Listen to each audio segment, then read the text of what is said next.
Watching Over Me, Crime After Crime, Volume 1. Written by M K Farrar and M A Comley. Narrated by Tamsin Kennard. Chapter 1. Tell me how long you've been feeling this way. Amy Penrose leaned forward in her chair, the lid of her pen pressed to her lips, her notebook balanced on her lap. Claire, the girl seated on the sofa opposite, hadn't met Amy's eye since she'd arrived. The patient pulled her knees into her narrow chest and wrapped her arms around her shins. It started after my dad left. I was eating too much because it was the only thing that made me feel better, for a little while anyway. But I put on weight. And how did that make you feel? Claire gave a small shrug. I didn't really notice at first. Then some of the kids at school started saying stuff behind my back, calling me names and drawing pictures in the toilets. Her gaze flicked momentarily to Amy's, perhaps checking she was being understood. Amy nodded to show she was. Claire continued. But I couldn't stop myself eating. So, what did you do? Amy asked gently. The girl's pale cheeks bloomed with colour, and her voice dropped in volume. She was clearly embarrassed to talk about it. I started making myself sick. It was easy at first, and after I'd been sick, I discovered I didn't want to eat. The weight dropped off. What happened then? Her lips twisted. Everyone kept telling me, well done, and saying how great I looked, so then when I ate something again, I binged and then threw up. And the cycle started all over again. Amy filled in for her. Claire nodded and blinked quickly, doing her best to hold back tears. Amy reached to her desk and plucked a tissue from the box and handed it over. Claire took the offered tissue, but didn't wipe her eyes, instead bundling it into a tight ball in her palm. Only 13 years old, and already with a history of anxiety and eating disorders, Claire coming to see Amy was a last-chance saloon before they took the step of hospitalising her. The teenager's hair was thinning and hanging in greasy strands over her eyes. Her skin had an ashy tone, and where she'd lost hair on her head, it had sprouted over her skinny arms in a fine down. Young women were constantly exposed to magazines like Vogue and 17, and the pert bodies of the fitness instructors on morning television. It was no surprise they were feeling the pressure to live up to models these days. Amy's heart broke to see young girls so pressured into conforming, and she couldn't see it stopping any time in the future either. Not that Amy wasn't a young woman herself, of course. She'd taken a different route in life than many of her school friends, who were already getting married and having children. Instead, Amy had decided to focus on her career, which was why she was here now, rather than stuck at home with a couple of kids hanging off each leg. The Kensington clinic was a far cry from the tiny flat Amy shared with her boyfriend in East London. It meant she had to travel right across the city to get to and from work every day. But she didn't mind. She was thrilled to be finally working after studying for so long. She'd completed her first degree in psychology 6 years earlier, and had only recently completed her therapy training. Her qualifications were framed and hung on the wall behind her. A light knock came, and the door opened. The receptionist, Linda, poked her head through the gap, her smile apologetic. I'm sorry to interrupt, Dr. Penrose, but there's a gentleman and his son in the waiting room. The father says the social worker sent them here as an emergency referral. Most of her referrals came from social workers. Many were brought in via children's schools, though some parents sought help outside of a school setting, and the referral came through their GP instead. This is my last appointment, she said. They're going to need to book in for another day. The receptionist paused in the doorway, her features tightening. Amy could imagine the hand-wringing happening just out of view. They both seem most distressed. Amy hesitated. She really did need to get going once she'd finished the session with Claire. Gary was going to be home soon, and he liked for her to be back before he walked in the door.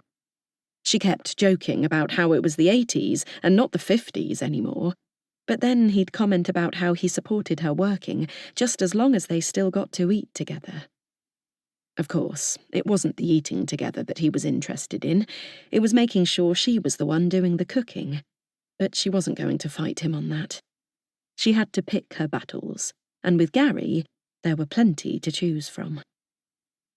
But responsibility weighed on her shoulders.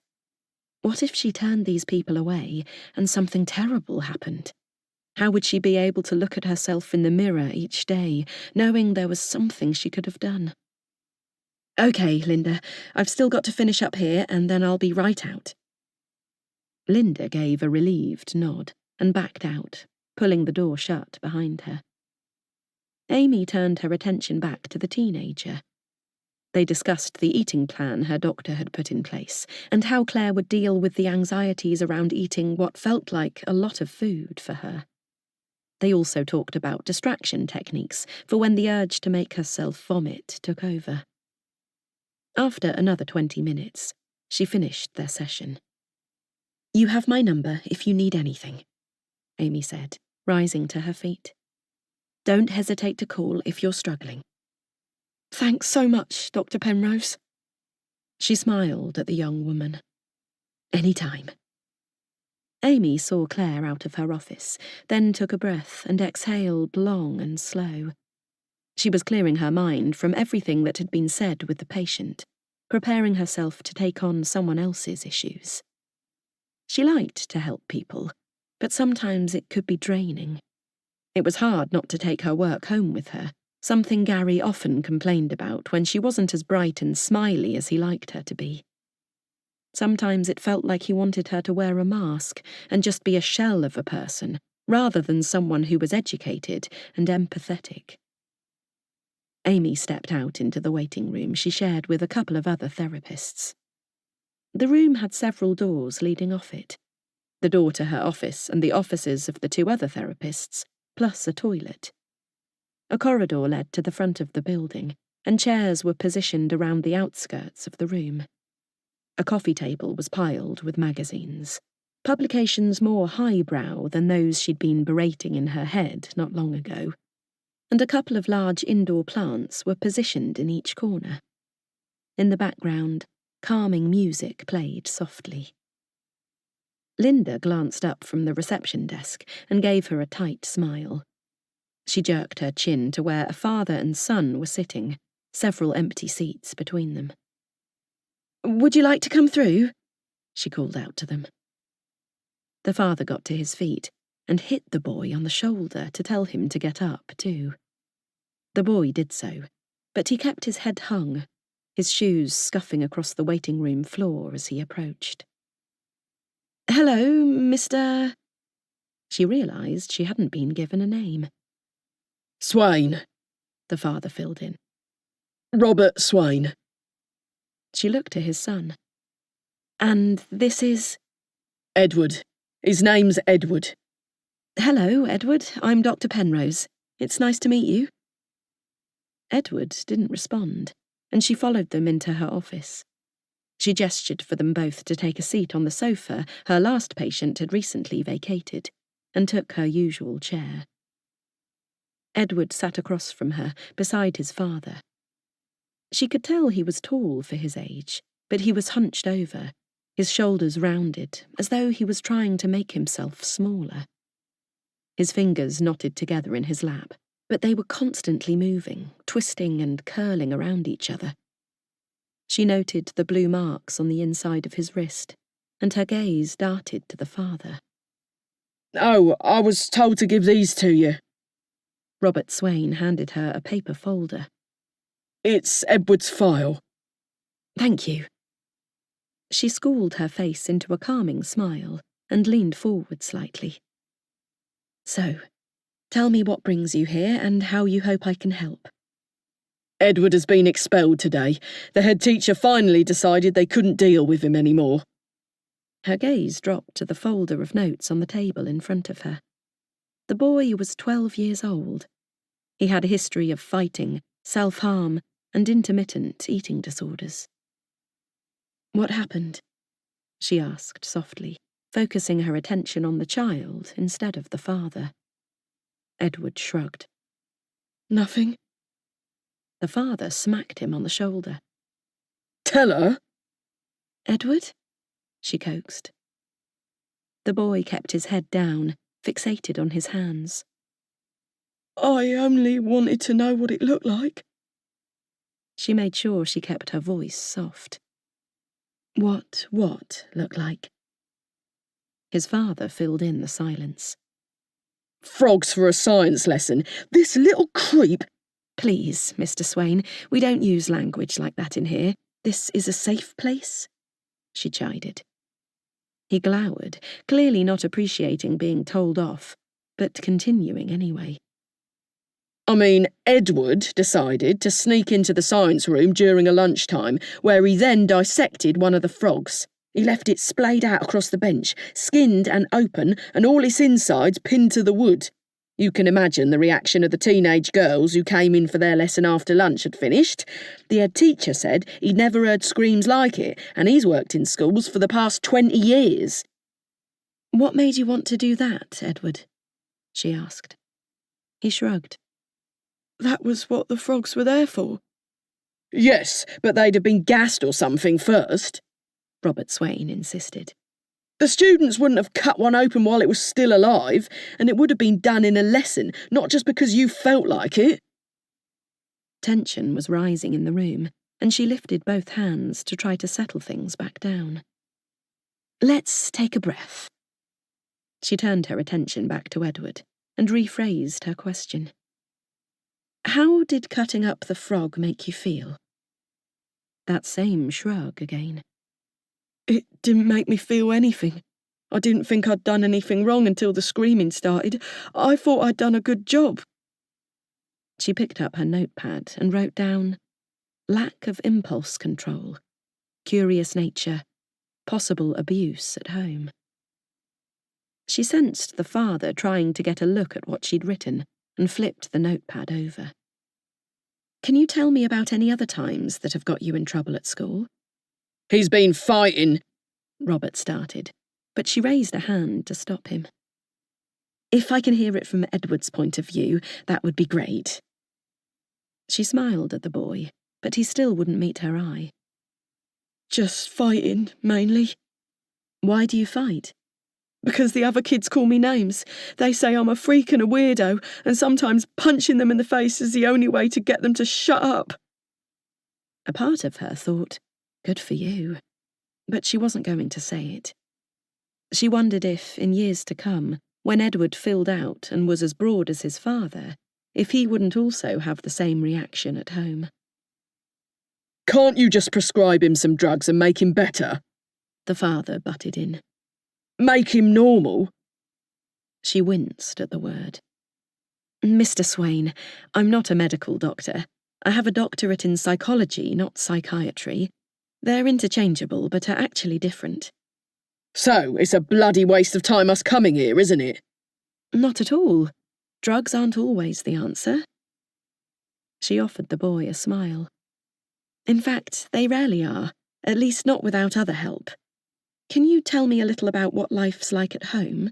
Have there been any tensions Edward might be responding to?" She hadn't missed the fact Edward's mother wasn't with them. Robert Swain shot his son a look. "His mother took off a couple of years ago, so yeah, I guess you could say there have been tensions." Amy frowned. "Can you tell me exactly what you mean when you say she took off? Is she still in touch?"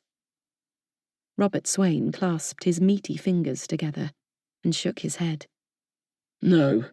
She just upped and left one night. That was during the first week of September 2 years ago. We haven't seen or heard from her since." That was strange. Amy hadn't had the best of mothers, but her mother had never abandoned her. How did they know something else hadn't happened? "I know what you're thinking," Robert filled in for her.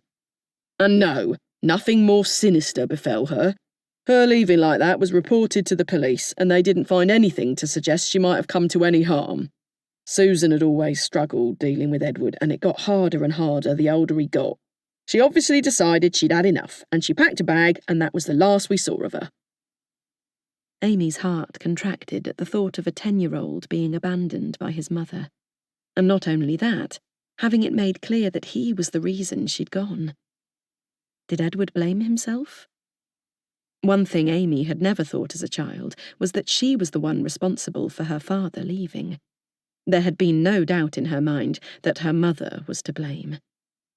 Maybe that had only been a small comfort, but it had been a comfort, and those nights she'd been able to spend at her father's house had been moments of respite.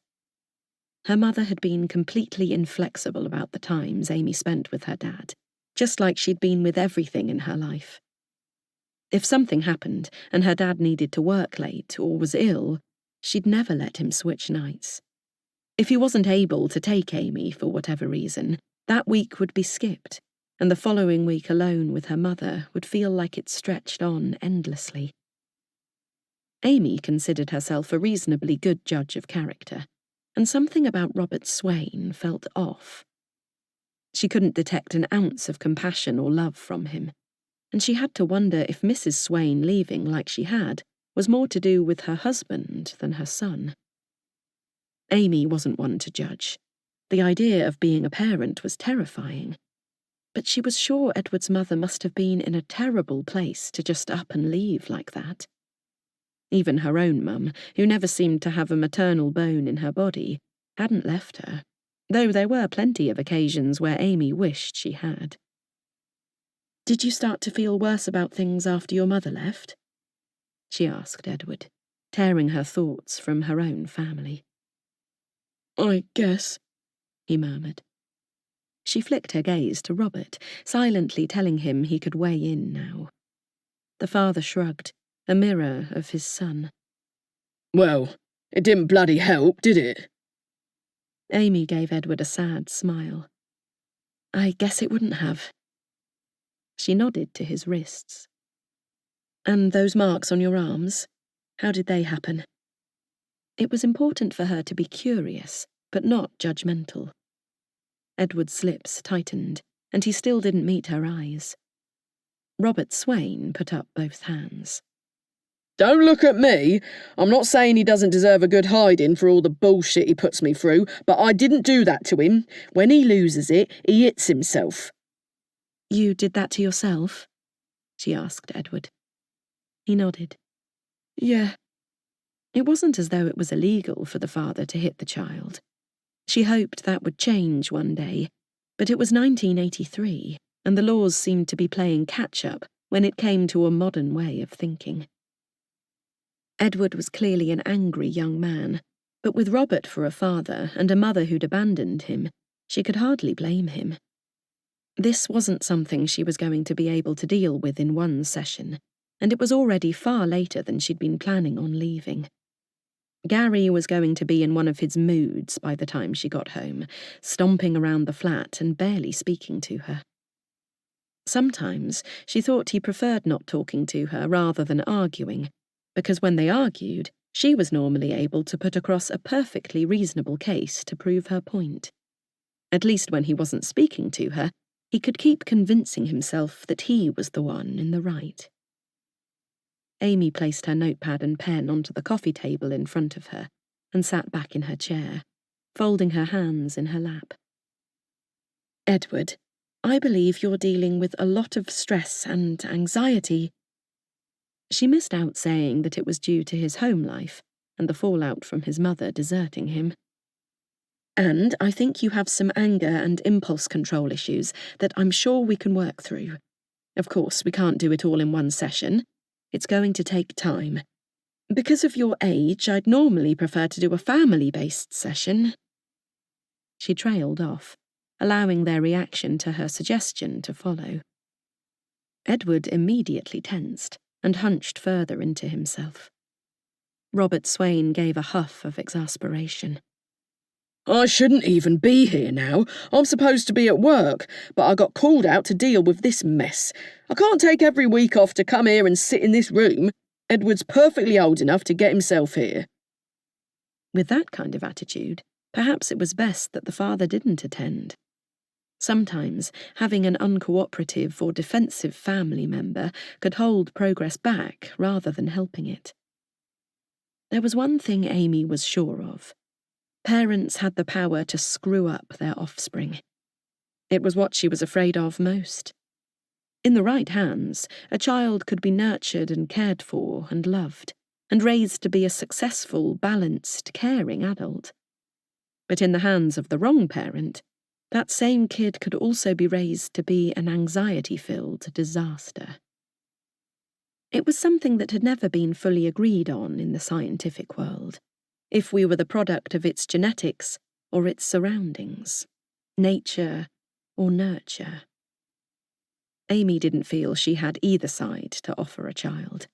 She would be carrying her mother's genes, and she had no experience of what it was to be a loving mother either. In a way, these were her kids, the ones she was able to help here at the clinic. She had no idea if she even wanted to have any of her own. She hadn't exactly had the best upbringing. How could she understand how it was to be a mother when she had never been taught? "Is that okay with you, Edward?" she asked. "If you come and see me here without your father?" Yeah, he muttered. I can do that. See, Robert replied brusquely. I told you he didn't need me here.